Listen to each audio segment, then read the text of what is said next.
Il fait toujours beau au-dessus des nuages, mais moi si j'étais un oiseau, j'irais danser sous l'orage et Hola, ¿cómo traverser están? Espero que se encuentren muy bien.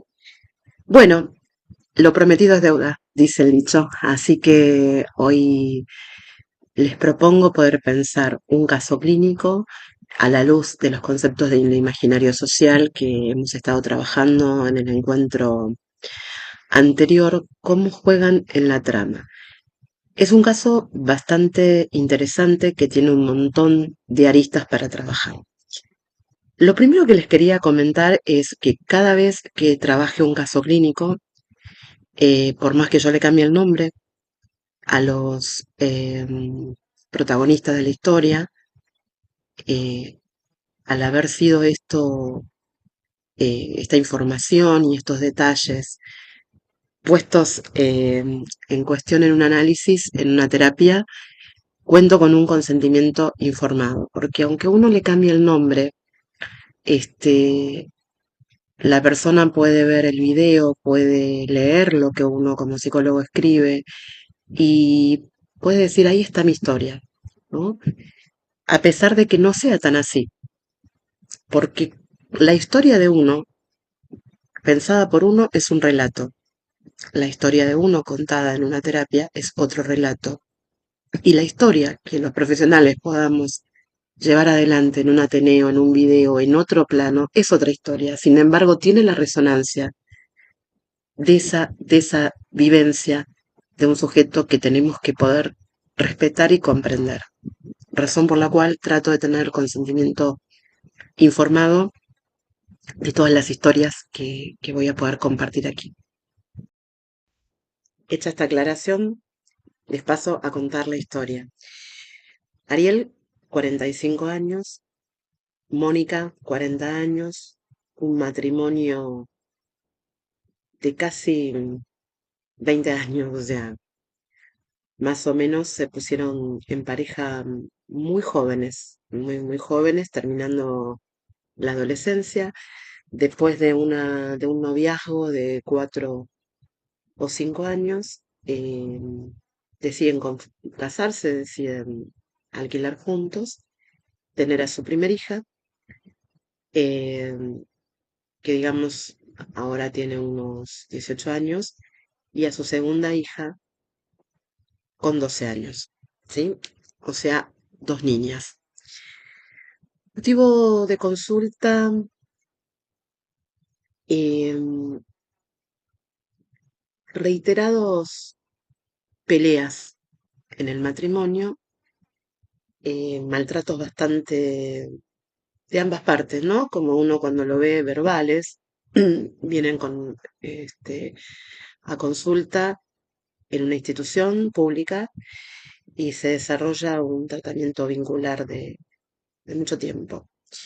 Ese es el motivo de consulta. Sabemos que el motivo de consulta es algo muy importante porque es la llave, porque es por lo que vienen, pero a veces no es por lo que se quedan en la terapia, ni es para nosotros el motivo principal. Por eso vamos a usar al motivo de consulta como pensar en una llave, ¿no? ¿Qué ideas cognitivas tiene esta pareja sobre lo que es ser varón, sobre lo que es ser mujer? Estamos hablando en términos binarios, pues estamos hablando de una pareja con esas identidades, ¿no? Varón-mujer, y es algo que se va a poner en cuestión y que se va a ir desplegando a lo largo de la terapia y del motivo mismo de consulta. La mujer, Mónica había trabajado cuando eran novios y cuando nace la primera hija deja de trabajar. Bueno, ahí tenemos ubicado algo muy interesante porque ahí vemos cómo ella, al poder decidir ser madre, tiene que de alguna manera dejar de tener esta independencia económica, este, de poder trabajar. Entonces debe dedicarse a tareas que tienen que ver con lo doméstico, a tareas que tienen que ver con la crianza. El marido se configura, Ariel, como un dador, como un hombre que va a trabajar, que va a pagar el alquiler porque ellos alquilan, que va a ser el que lleva el dinero, ¿no? No sabemos si ellos estuvieron de acuerdo con esto, si esto fue algo hablado, nunca nos quedó claro.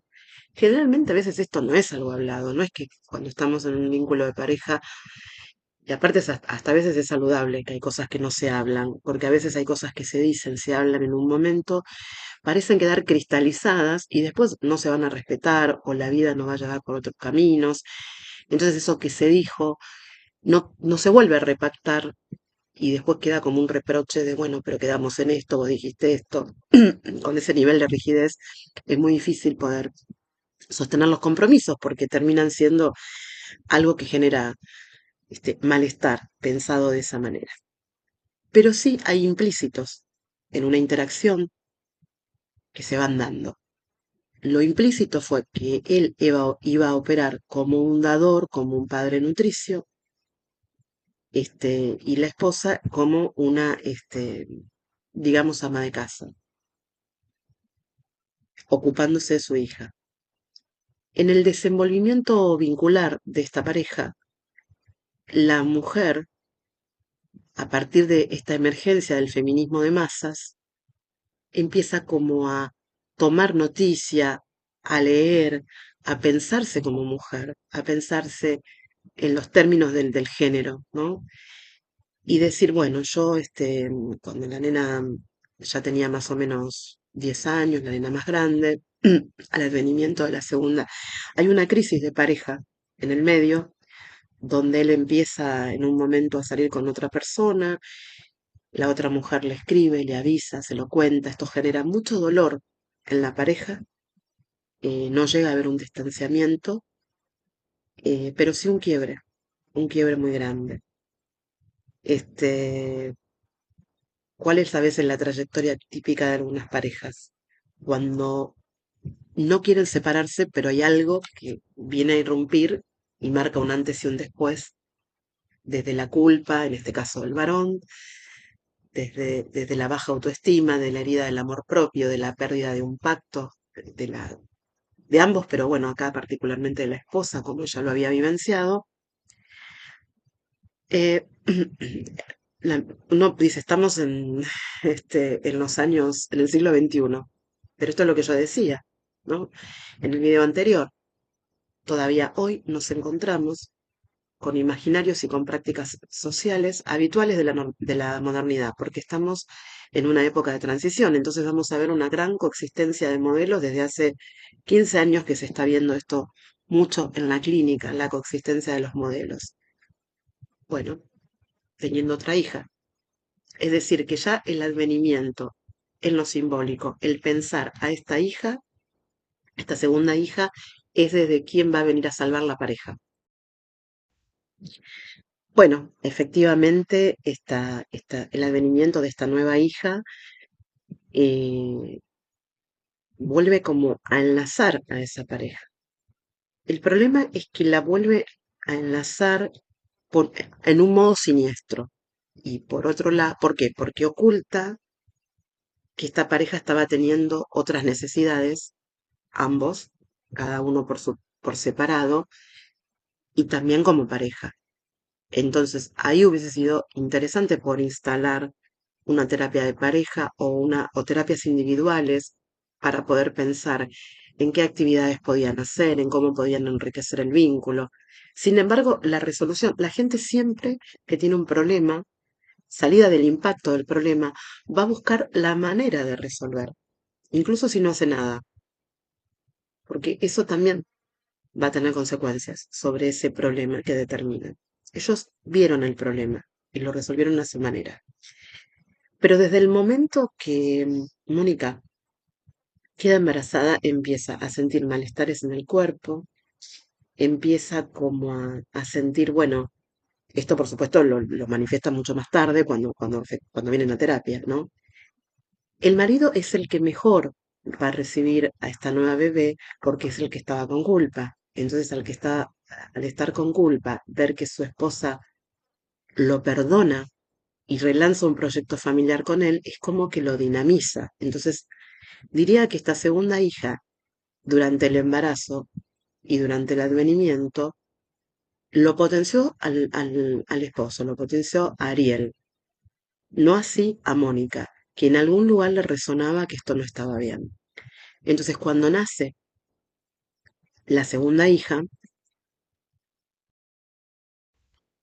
la primera hija ya está como entrando en la adolescencia, entonces la que va a requerir toda la energía familiar y tratar de que se corra el foco de los problemas familiares va a ser eh, esta segunda hija.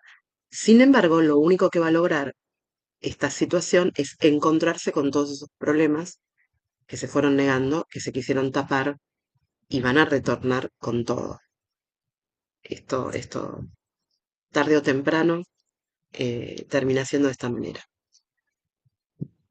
Eh, Mónica, durante el primer año de la nena, cuando la nena tenía 5 o 6 meses, bueno, la pone en un jardín maternal con la posibilidad de poder retomar algo del orden del trabajo o algo del orden del estudio. Empieza a buscar trabajo, se da cuenta que está fuera del mercado laboral. No la llaman de ningún lado, no consigue que nadie la pueda emplear a través de mover contactos. Aparece una frustración ahí personal a lo largo de esto de retomar el rumbo laboral para tener una independencia económica que ya tiene claro que necesita tener y que es lo que ha venido postergando.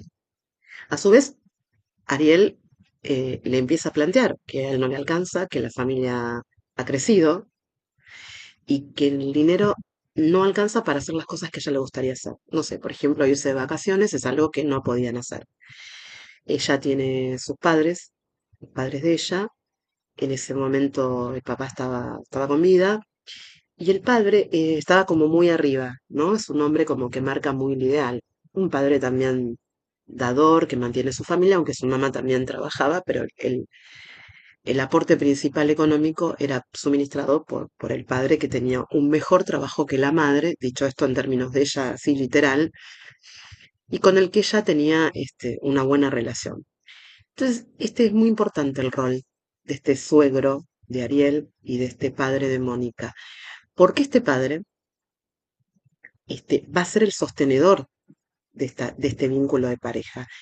En una relación familiar hay terceros que molestan, hay terceros que son incompatibles y hay terceros que auxilian y que van remolcando el vínculo. En toda relación familiar vamos a ver estos terceros, los que molestan y los que sostienen. En realidad todos sostienen, hasta los que molestan también sostienen, algo están sosteniendo allí. En esto voy a terminar los términos de Lacan. Si nosotros vemos en el esquema L, les comento, Lacan plantea que es un eje imaginario, donde los sujetos nos relacionamos con un semejante, con otro que es como nosotros, no con el gran otro de la cultura, con el otro simbólico. Entonces lo que dice es, cuando nosotros nos relacionamos con el otro, con la prima, con el semejante, el enamoramiento está en el mismo plano que la pelea. Por eso uno va transitando entre la pelea y el amor. Tiene que haber algo que haga de tercero, que haga de ley, para que ponga orden en ese vínculo. Por eso los vínculos de dos, pasado ese momento de simbiotización, van a buscar una terceridad para poder sostenerse a largo plazo. ¿Sí? Este, lo que tenemos que ver, y sobre todo los terapeutas, es esos terceros, en qué momento funcionan, para qué están, ir rotándolos, ir viéndolos. Esta pareja se mantuvo mucho con la presencia de este padre, porque cuando esta pareja tenía que ir de vacaciones y no tenía cómo ir, el padre de Mónica daba dinero para que puedan ir. Cuando él a veces, Ariel, no se quería tomar vacaciones porque no quería tener, porque él en realidad su sueldo no le alcanzaba para poder mantener la familia, entonces tenía que trabajar con horas extras. Entonces, ¿qué pasa? Si bien le pagaban las vacaciones, no tenía el ingreso de las horas extras. Entonces, a veces se quería tomar una semana de vacaciones y no todo lo que le correspondía para poder tener ese suministro tan necesario para poder llegar a fin de mes. Entonces, muy pocas veces se tomaba vacaciones con su familia. Más allá de este motivo racional, que por supuesto es válido, que es escuchable, también nos vamos a preguntar qué otros motivos ¿no? Persigue esto. Las vacaciones suele ser un momento en donde las parejas se distienden de su rol. Y también es un momento en donde la familia se queda sola y despojada y se distancia de las instituciones donde transita, de los familiares, de ciertos amigos, donde no hay otra que estar solo con el otro. Aunque sea mínimos instantes. Después uno ya va a buscar cómo rellenar, cómo reponer. Pero esos instantes a veces son insoportables en una pareja que está entrenada en ir tapando baches y en no ver lo que les pasa. Que a veces eso de no ver lo que les pasa es que los sostiene como pareja. Porque es una pareja que por ahí tal vez debería separarse, tal vez debería ejecutar cambios profundos, pero no puede ninguna de las dos cosas. Entonces va como evitando, no solo para permanecer junta, sino para tratar de permanecer junta de la misma manera, cosa que es dificilísima porque aunque uno no quiera cambiar, la vida va cambiando. Por ejemplo, los chicos van creciendo, uno va creciendo, ¿sí? Y se van requiriendo diferentes demandas. Bueno, este padre le ponía aire a la relación.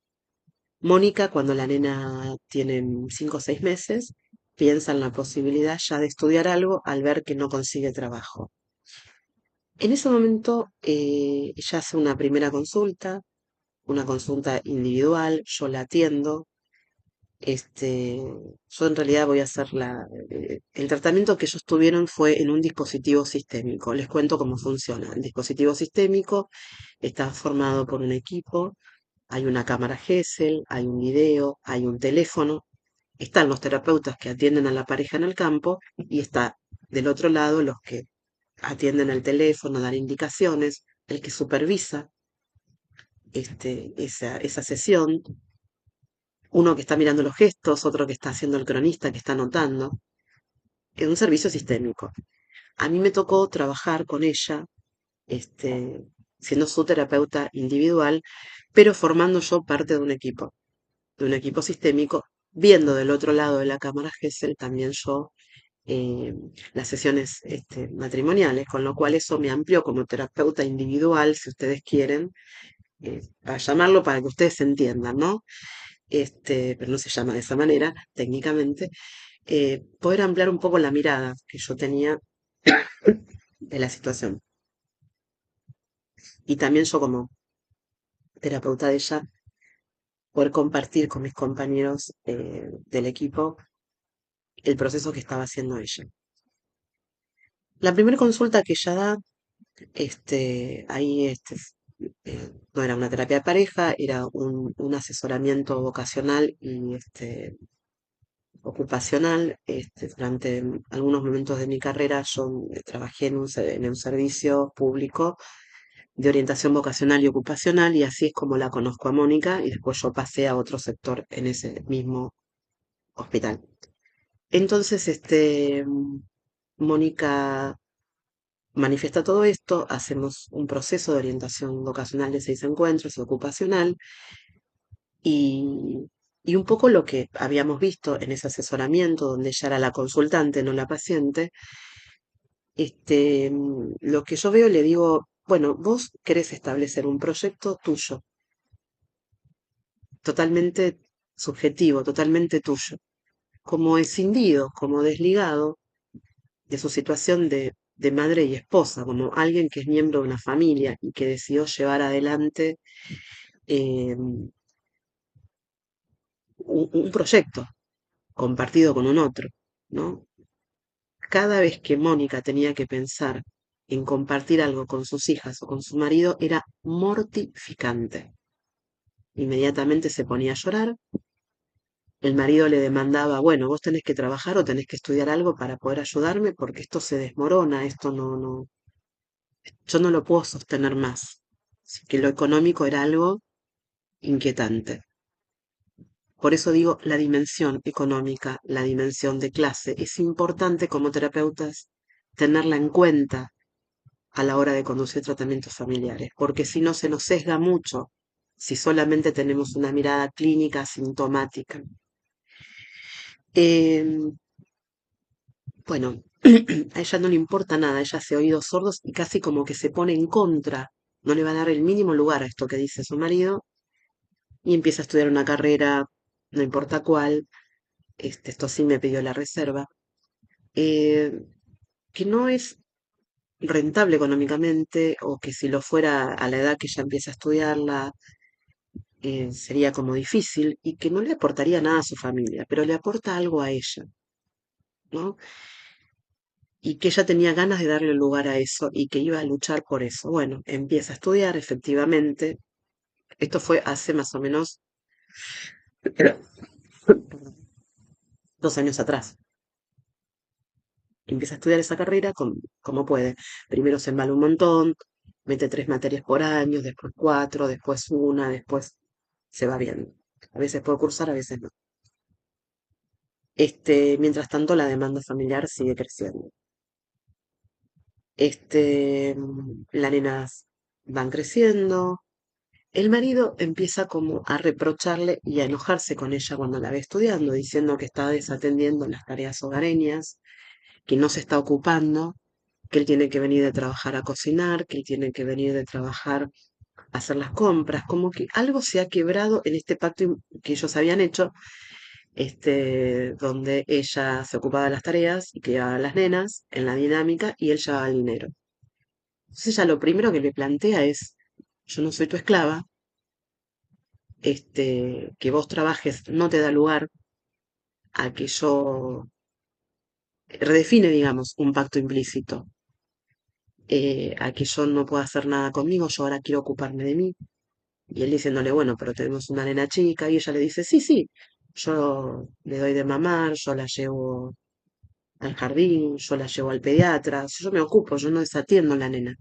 Lo que digo es que no voy a estar todo el día como una mula de carga detrás de lo familiar y necesito ocuparme de esto. Él le dice, no, pero no te ocupas y le empieza con reproches varios, fíjate cómo no haces esto, fíjate cómo no haces lo otro. La pareja empieza nuevamente a desgastarse, a discutir, a volver al desgaste que tenía previo a esta situación donde él empieza a tener una relación con una compañera de trabajo, ¿no? Otra vez se encontraron con el problema.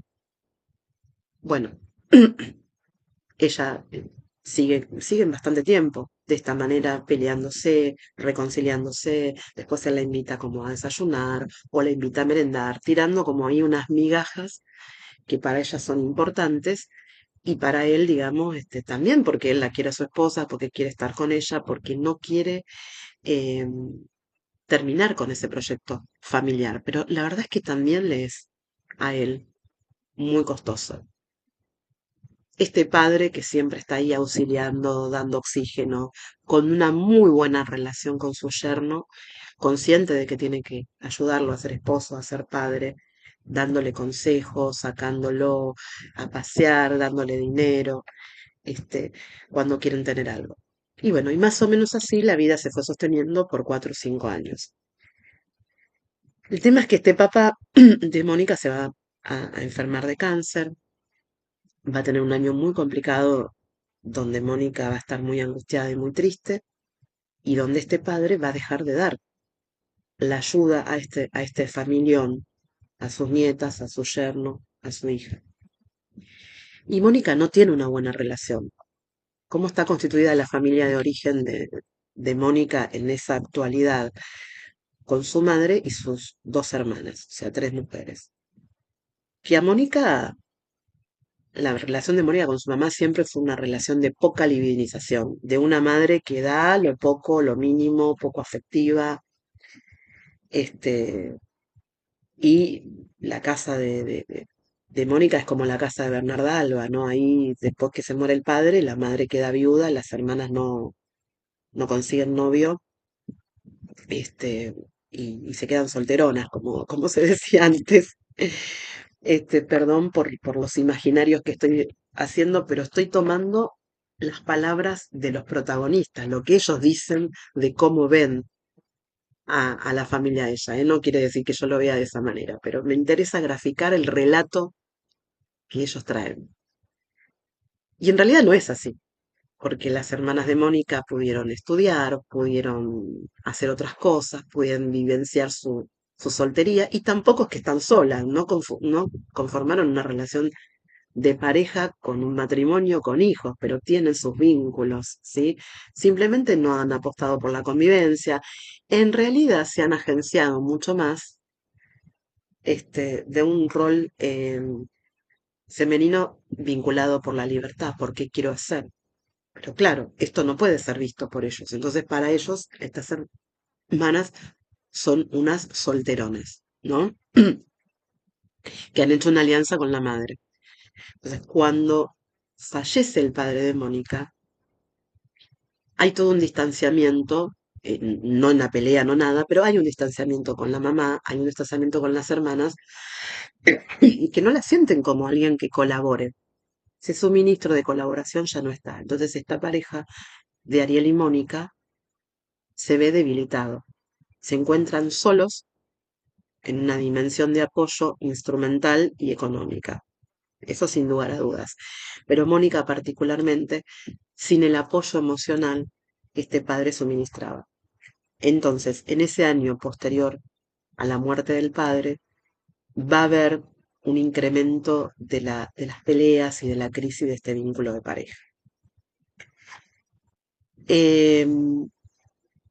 Ariel, hasta ese momento, para Mónica, para Mónica, no había mostrado un desorden psíquico mayor.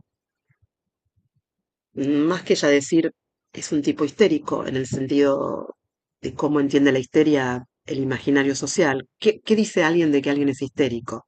No es en términos técnicos. Y me grita, viene cansado, me dice que no sirvo para nada, viste cómo es, hasta que se le pase, ¿no? Esa es la representación.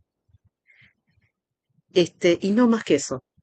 Y por otro lado ella me decía, bueno, pero es un padre responsable con sus hijas, las lleva a la plaza, les compra cosas, las mima, las quiere, es un buen padre. Entonces, al ella quedar huérfana y perder su padre, se empieza a ubicar en el lugar de una hija más del marido, donde le hace reproches, donde le hace pedidos, donde aparecen esas conductas manipulativas de hija donde uno le hace puchero al padre para que el padre le compre un regalo. Y uno ahí va estableciendo. Bueno, ella se corre de este lugar de esposa, porque desde el lugar de esposa hay un montón de cosas que va a tener que hacer que no, ya no está dispuesta a hacer. Deja ese lugar vacío. Y le suma una nueva responsabilidad a Ariel, que es ser su hija. La pareja como encuentra ese rol y se vuelve a equilibrar en ese dinamismo. Eso trae nuevos conflictos, pero trae un momento también de tranquilidad, que sabemos que para el ser humano la incertidumbre, el no encajar, el no ser es como desintegrativo por momentos. Sin embargo, esos momentos son tan importantes. Poder convivir un ratito con la incertidumbre, con el no saber dónde estoy, a veces es una crisis existencial que nos da mucha oportunidad en lo personal, en lo vincular. Pero el problema es que nosotros no nos bancamos ese vacío y rápidamente queremos ir a reponer algo. Y ahí nos equivocamos y vamos a cometer más errores de los que se vienen cometiendo o más angustia de las que venimos vivenciando. A partir de esta secuencia que, que vamos a ver, la relación de ellos viene como en bancarrota. Em, y ahí empiezan a generarse un montón de situaciones, las chicas más grandes, eh, la nena más pequeña terminando la primaria, ya establecido el duelo por la muerte de su padre para ambos, porque para él significó empezar a asumir roles, este, él hacía un poco las veces de hijo de este suegro, ¿no? Entonces ahora soy jefe de familia y tengo que vérmelas con todo. Esto también es muy importante porque ahora el caso va a dar un giro totalmente y por eso lo traje, porque si del otro lado están viendo terapeutas jóvenes o gente que está estudiando psicología, quiero que veamos es un caso que lo hemos seguido en el servicio durante mucho tiempo y nos permite poder pensar el giro que va tomando porque no accedemos a toda la información nunca. Y a veces jugamos con eso que es dicho y a veces lo que es dicho, lo que no es dicho es muy determinante en un tratamiento. Sobre todo que nosotros no somos psicoanalistas, somos sistémicos y cognitivos y tomamos de otra manera la información, ¿sí? Aunque yo digo que en la Argentina todos los psicólogos somos psicoanalistas, hasta los que somos sistémicos o cognitivos, por lo menos los que fuimos a la UBA, porque hemos leído tanto a Freud, tanto a Lacan, este, tanto psicoanalista que tenemos una escucha y eso está en nuestra impronta a la hora y bienvenido sea, ¿sí? Este, a la hora de poder escuchar y posicionarnos frente a un tratamiento, aunque la terapia y las intervenciones estén ancladas en otro dispositivo terapéutico con otra orientación. Hasta acá, cualquiera que escuche puede sentirse identificado, identificada, identificade con esta historia y decir, bueno, sí, en la trayectoria nos puede pasar, o era la historia de mi mamá y mi papá, pero la historia va a dar un giro, porque esto es como una olla a presión, que se va como una ebullición y se va derramando el agua y ¡shin! Y va a haber una explosión en cualquier momento. Lo que nosotros vamos a ver es que Mónica va a empezar a dejar de cursar en la facultad la carrera que había elegido, cada vez le va a ser más imposible. Va a estudiar una carrera muy corta para buscar una salida laboral en un trabajo que va a ser monotributista y va a ganar muy poco dinero. Entonces, eso significa un cambio de posicionamiento, un realmente ver que él, porque ella, si bien era muy, a ver, consumidora de las ideas del feminismo de masas, diciéndole al marido, vos sos un machirulo, vos esto, vos lo otro, desde lo que ella hacía, no operaba con esto. Su demanda era, quiero ir a desayunar, quiero comprarme zapatos, quiero que me des, quiero que me des y quiero que me des. O sea, había una demanda todo el tiempo de que este hombre fuera el hombre de la modernidad, el patriarca, el nutricio, el padre dador. Entonces ahí había una cosa muy de roles cristalizados, por eso el concepto de imaginario social, donde ella pensaba cómo era un varón y cómo era una mujer en el contexto de un matrimonio, ¿no? Con una familia. Entonces esto era muy contradictorio, para sí misma era muy contradictorio, porque por momentos iba a las marchas, por momentos, bueno, en sus estados de WhatsApp permanentemente colocaba chistes, consignas del género que eran muy interesantes, ¿no? Que me las mostraba, que me parecían bien, pero esto era un conflicto. Esto es interesante, ¿no? Este proceso subjetivo de las mujeres de hoy, ¿no? Como uno a veces dice, bueno, el varón está en deconstrucción, qué sé yo, todos estamos en tensión y deconstruyendo y deconstruyendo cosas, porque ella, a pesar de tener acceso con esto, de leer la normativa asociada por la carrera que estaba estudiando también, no podía dejar de actuar desde esos roles cristalizados. Y toda su insatisfacción con su marido tenía que ver con que él no podía dar lo que se supone que un hombre podía dar en todos los roles que el varón tiene que dar. Y no podía proporcionárselo ella, ser independiente. Y con tanta disconformidad sobre él, tampoco podía separarse, porque decía, tengo una dependencia económica, que yo creo que tampoco, que no solo era económica, yo creo que también era afectiva, digamos, ¿no?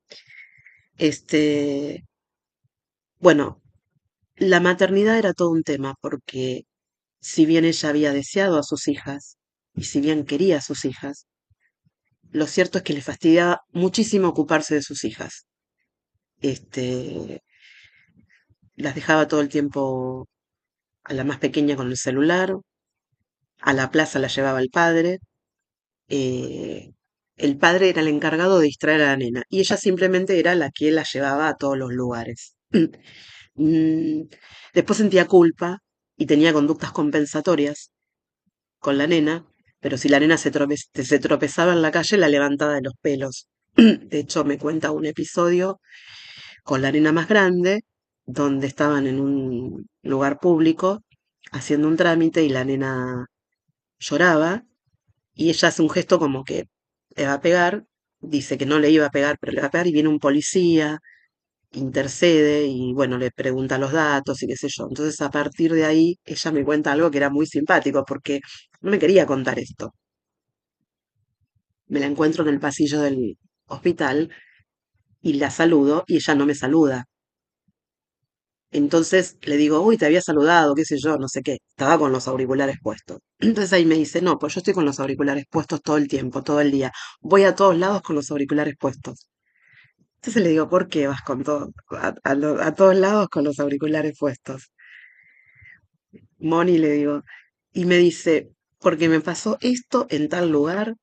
Entonces, para no escuchar cuando mis hijas gritan o lloran o me preguntan cosas, yo no escucho.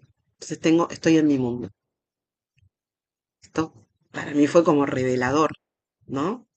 Entonces, olvidémonos de Ariel. Yo voy a hablar mucho de Mónica porque era mi paciente. A ver, desarrollamos una familia. Se supone que si nosotras estamos autodeterminadas como mujeres, todo lo que hagamos va a tener que ver con nuestro deseo. Y un deseo que si genera responsabilidades, esas acciones, vamos a tener que ir sosteniendo y reeligiendo y ver cómo vamos trabajando con eso. Lo que aparecía acá era un cero disfrute y un agobio y un hastío por la maternidad. Tremenda. Y el esposo de ella, sí, digamos, le gustaba estar con sus hijas, miraba las películas que las nenas querían mirar, las llevaba a pasear, les compraba cosas. Había como un gran cariño de las nenas hacia el padre, porque había como un gran disfrute, ¿no? Él en su rol de padre. Entonces ahí, en ese momento de la pareja, lo que vemos es una gran crisis de Mónica. Tiene que salir a trabajar, en un momento de no trabajar nada, pasa a trabajar de lunes a lunes. Y yo le digo, bueno, pero nos pasamos para el otro extremo. Y el marido quejándose de que ella había descuidado los roles de la casa y que con lo que ganaba se lo gastaba en ella y que igual era poco y que no aportaba a la economía del hogar. Y ella contenta porque por fin tenía su dinero y podía gastar la plata en algo, que no era mucha plata, eso es cierto, y que trabajaba un montón. Entonces yo le decía, bueno, pero fíjate vos que por ahí tenés ganas de descansar, que por ahí tenés ganas de verte una peli, de tomarte unos mates con una amiga. Por no estar, estás sacrificando muchas cosas que también las necesitas para vos. Bueno, como que implementó la huida, porque me decía que su marido se fue poniendo cada vez más insoportable. Entonces empiezo a escuchar, bueno, a ver qué es lo que te dice tu marido y qué sé yo. Entonces acaba de dar un giro esta información que ya me va a dar. Que el marido le dice que en el trabajo probablemente lo trasladen a otro lugar del país donde la empresa tiene otras sedes y que está pensando en la posibilidad de irse solo, de no llevarlas a ella.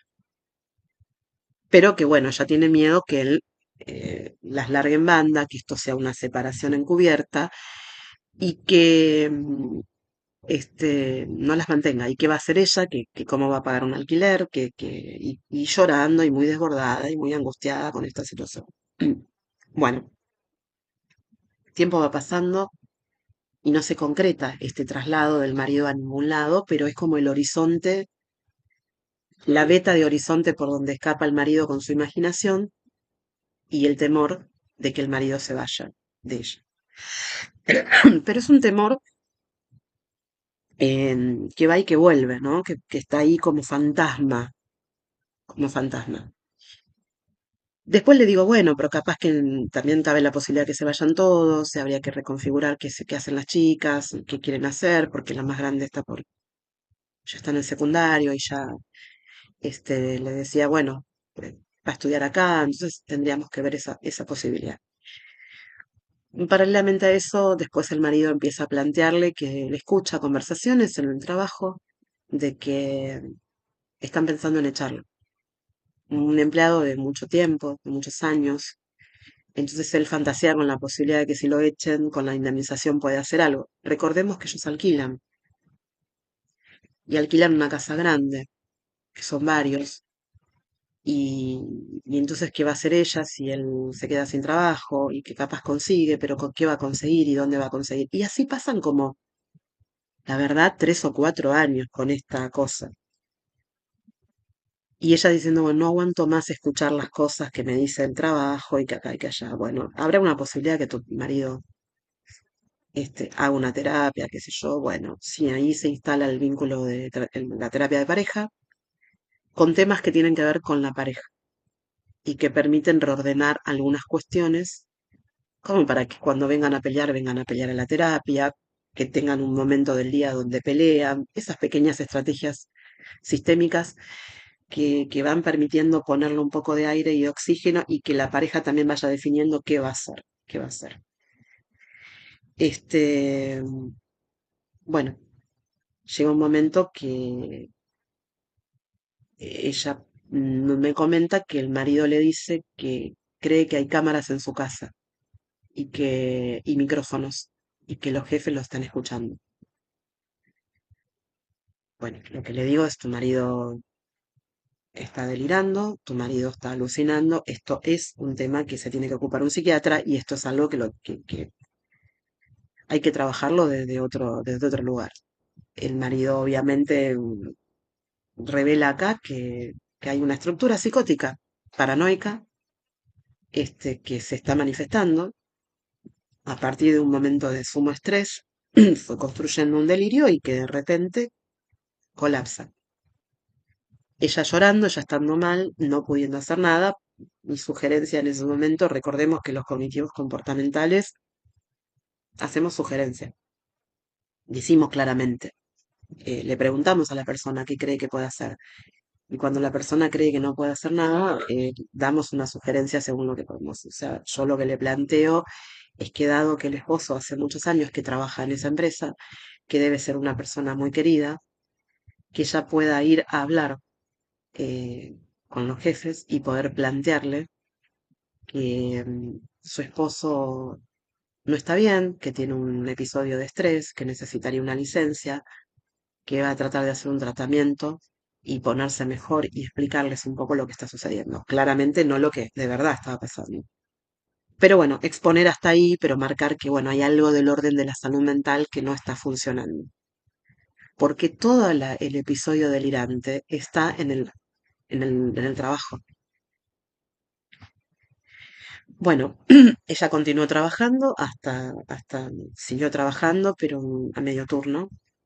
Pero la pareja se seguía sosteniendo en el ingreso mayoritario del hombre, ¿no? De Ariel. Entonces ella muy preocupada de qué pasa si Ariel se queda sin trabajo.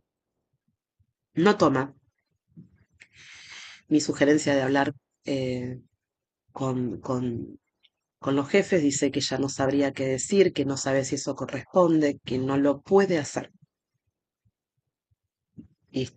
Bueno, ya totalmente desbordada, llorando todos los días, y él bueno, luchando con su delirio sin asistir a ninguna emergencia, habiendo abandonado los tratamientos de pareja, pero ella en contacto conmigo telefónico, haciendo sesiones virtuales ya para ese momento. Entonces, pasó algo hermoso, por eso lo quería como compartir, porque vivimos en un tiempo donde parece que está todo roto, ¿no? Y de pronto tenemos manos que nos abrazan, miradas que nos vuelven a armar, personas que nos pueden escuchar y que nos pueden tender una mano en esos momentos de adversidad y descubrimos que no estamos solos. Y esto es maravilloso. Los jefes de él va al trabajo muy deliroso, con mucha impulsividad y entrega la renuncia a sus 23 años de servicio, un empleado administrativo, en una pequeña empresa además. Bueno, vuelve a su casa muy angustiado, se pone mal, se duerme, creo que se toma un clonazepam.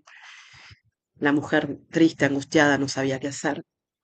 Y al otro día, su primer día desocupado, recibe un llamado del jefe diciéndole, bueno, Ariel, se ve que no estás bien, recapacitá, vení cuando estés mejor, no voy a aceptarte la renuncia. Y esto como que le devolvió el alma al cuerpo a Mónica, que estaba entendiendo qué era lo que estaba pasando con su esposo sin poder hacer nada. Si lo vemos desde el punto de vista de la familia y de la pareja, uno dice, bueno, otra vez hay otros de afuera que sostienen. Bueno, esto es así. Siempre tiene que haber otros que colaboren y que ayuden. Pensar una familia o pensar una pareja sin un entramado es imposible. Es imposible. O sea, como terapeutas tenemos que tener en cuenta cuáles son las redes sociales de apoyo que tienen, cuáles son los vínculos, ¿no? Y esta familia de pronto tenía un entramado. Y aunque no lo podían ver como tal, ese entramado estaba y está. Eh, bueno, ahí hay se descomprime el vínculo porque de alguna manera Mónica empieza a apreciar a estos jefes, y los hermanos de Ariel, que también es una familia que contiene a esta pareja y a sus sobrinas, a sus nietas, la mamá de él, empiezan a ayudarlos, a ayudar a Mónica a que él pueda ir a una emergencia psiquiátrica pública porque no estaba consiguiendo turno en la obra social y que acceda a ir porque ya estaba con alucinaciones, estaba con un delirio muy sistematizado, estaba mm, un poco el delirio cuando uno hace un acting, por ejemplo, ir y presentar la renuncia. Y al otro día el jefe le dice, no te acepto la renuncia. El delirio se cae, se desvanece un poco, porque el delirio era, me quieren echar del trabajo. Entonces hay una cosa ahí donde no está cerrando la realidad. Y eso es un instante de perplejidad. Que en una estructura psicótica eso es muy peligroso, porque ahí la persona, al sentirse vacío, y como dice Lacan, estamos en un taburete, pero te sentaste del lado del banco donde no tiene la pata y el psicótico se va para el otro lado. Entonces ahí había por ahí, yo creo que conociéndolo a Ariel, un riesgo muy alto de suicidio, muy alto. Entonces era importantísimo que en el lapso de esas 24 o 48 horas pudiera asistir a una emergencia psiquiátrica. Bueno, Mónica, no, esta cosa de impotencia, de pensarse como impotente para todo siempre. No puedo, no puedo, no puedo, no puedo. Bueno, le digo, bueno, tenés que poder, aunque sea levantar el teléfono y pedirle ayuda a tus cuñados para que puedan. Bueno, efectivamente esa ayuda apareció porque este, uno de los hermanos lo acompañó al hospital, pudieron una emergencia, pudieron, eh, pudieron medicarlo, pudieron empezar un tratamiento, este, en principio psiquiátrico de Ariel.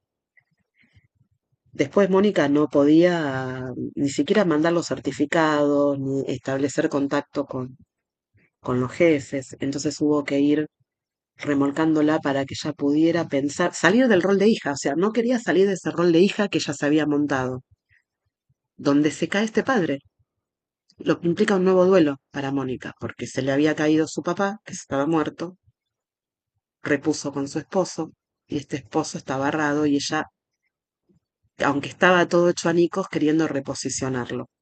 Bueno, finalmente ella logra ahí con mucho esfuerzo, con mucho acompañamiento familiar, terapéutico, poder en esa transición familiar ocuparse de sus hijas, ocuparse de ella y, y- y ocuparse de su esposo. Diríamos que por primera vez ella en un rol de ser la que asiste a otros, ¿no? Y no ser la que es asistida. Pero también amigándose con su deseo, porque la realidad es que si él se quedaba sin trabajo y no tenía para pagar el alquiler, ella se iba a tener que vivir con su madre y sus hermanas y sus hijas, o una hija iba a ir con el padre y la otra iba a quedar con ella, y él irse a vivir a la casa de su madre porque no iban a pagar poder pagar un alquiler. Entonces la pareja se iba a separar, físicamente iba a separarse, no había otra opción.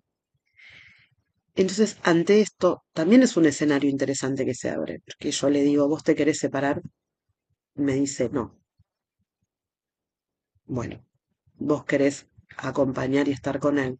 Sí. Bueno, entonces vamos a tener que trabajar para poder sostener.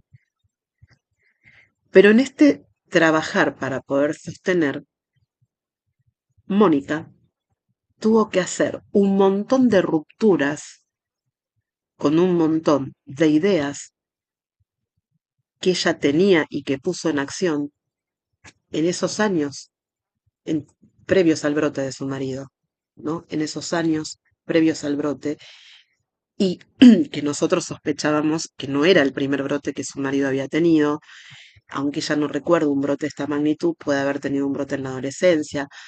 Sabemos que la psicosis tiene sus síntomas positivos y que tiene sus síntomas negativos, pero los síntomas negativos son también parte del cuadro psiquiátrico. Entonces, ella seguramente no se confrontó con los síntomas positivos, pero los síntomas negativos seguramente que sí, y no le hizo ruido, y no era algo que trajeran a consulta. Esto también es interesante, porque nosotros, como terapeutas, todos los que fuimos interviniendo, trabajamos con otras cuestiones, nos fuimos hacia otro lugar, porque son las que estaban en primer plano en ese momento de este vivenciar de la pareja, era lo que había, lo que tenían lo que tenía que atenderse, digamos, ¿no? Este, pero esto que sucede reconfigura todo. Hay un canal, un libro, un Instagram que se llama Los dos lados de la psicosis y quisiera detenerme un punto para poder, esa historia que Karina y Efraín nos han contado, que es una historia bastante interesante con muchas aristas. He visto también otros youtubers que la cuestionan, que la critican, em, y una de las críticas que yo vi es que el marido, al tener episodios violentos, ella lo justifica diciendo que tiene esquizofrenia paranoide y que entonces como es un psicótico y como que a veces ha estado desbordado o en brote, esos episodios de violencia se explican por eso. Y otros dicen, no, pero tu marido es un machirulo, vos le justificás la violencia, porque hay que justificar al macho. Digo, me parecen que las dos cosas están un poco erradas Primero, es cierto que una persona con una estructura psicótica en situaciones de desestabilización, que a veces son producto de un brote o a veces están cercanas a un brote, generan episodios de acting violento. Esto es verdad. Es cierto que con la terapia y con la medicación eso merma y que no, y que la psiquiatría, la psicología, la sociología y la antropología han hecho mucho por tratar de digamos, de no asociar la locura a la peligrosidad, a la estigmatización. Y esto hay que tenerlo en cuenta. Ahora, eso tampoco significa romantizar la locura y decir, bueno, no, esto no existe o esto no está, ¿no? Manejar los equilibrios en la vida y en esto es fundamental, ¿no? A mí lo que me pasa cuando he mirado el canal de Karina y la historia de Efraín es que me parece que es una historia válida, que estamos accediendo a un relato y a una experiencia que es posible y que está bueno que sea posible. Entonces hay algo del orden de lo activo en el receptor de los mensajes. El receptor de los mensajes debe ser activo, tiene esa responsabilidad de ser activo, más allá de lo que el otro me quiere decir. Entonces, a mí me parece que lo que está, lo que se arma para ser dicho y para ser contado es un mensaje, ¿no? Que se quiere dar de algo y debe ser tomado así. Empezar a especular si todo lo que se dice es de esa manera, si hay cosas que están pasando y nos están diciendo, por supuesto, claramente. sí, pero eso no invalida la transmisión de esa experiencia, la importancia de ese mensaje para familiares de personas con problemas de psicosis, con dificultades, con padecimientos psíquicos, por muchas cosas. Porque en la Argentina tenemos una ley de salud mental, que tenemos con mucha controversia, porque hemos vivido procesos de desmanicomialización con muchos inconvenientes, sin cumplimiento. Este, entonces, me parece que todos los que trabajamos en salud mental sabemos la importancia de un mensaje para las familias. Y un familiar que está dando un mensaje para las familias, con ese nivel de responsabilidad que yo veo que Karina lo da, tratando de entrenar, Me parece que suma más que lo que alguien no le pudiera convencer de lo que dice. Y tiene mucho para poder dar en ese sentido, y eso es muy importante. Ahora bien, no todos los familiares de personas con padecimiento psíquico, tan importante como es el caso de una psicosis en cualquiera de sus formas clínicas, va a poder acompañarlo con solvencia, va a poder estar. Y sobre todo en el campo de la pareja, porque hay algo del orden de la complementariedad con el otro. Y eso también hace que bueno, que a veces uno está acostumbrado y dice, bueno, porque esta persona tiene psicosis o tiene tal o cual estructura, es la más débil, la más vulnerable, la que está haciendo problema. Y en realidad, el otro partener no tendrá psicosis, pero probablemente algo le sucede o algo tiene y por algo está ahí también. Y es importante poder potenciar a esa persona y acompañarla y ayudarla. Por eso había elegido este caso, ¿no? Acá Mónica tenía muchos menos elementos de los que uno ve que tiene Karina y otra situación económica para poder sobrellevar la situación de brote, la situación de convivencia, de proyecto familiar. ¿Cuál es la actualidad de este vínculo? Bueno, él tuvo que ser recategorizado en su trabajo, pero conserva su trabajo y ella empezó a trabajar en su terapia y en sus acciones concretas el poder todos los días preguntarse si ese proyecto es el que quiere tener o no. Y si lo quiere tener, qué acciones tiene que hacer para sostenerlo y sentirse bien con esas acciones. Y por supuesto que en la terapia, en el dispositivo terapéutico se incorporó a la hija mayor del matrimonio, que bueno, ya digamos entiende lo que sucede, se pregunta, tiene sus propias situaciones. Así que bueno, em, el tratamiento pasó por diferentes tópicos, pudo pensar eh, la patología, las situaciones de convivencia de la familia, la parte cognitiva con todas estas cuestiones de los imaginarios, de las apropiaciones, los interrogantes de la época en relación a ser varón, al ser mujer, a la crianza, a los proyectos. Pero por sobre todo la red psicoasistencial, que es fundamental trabajar con eso, que la tenían y que a veces creo que esta situación de crisis le hizo ver que la tenían. Bueno, espero que les haya resultado interesante, que les haya generado alguna pregunta, alguna reflexión. Nos estamos viendo y espero sus comentarios. Saludos. Les nuages comme le fait la lumière, j'écouterai sous la pluie la symphonie des éclairs dès sa plus tendre enfance.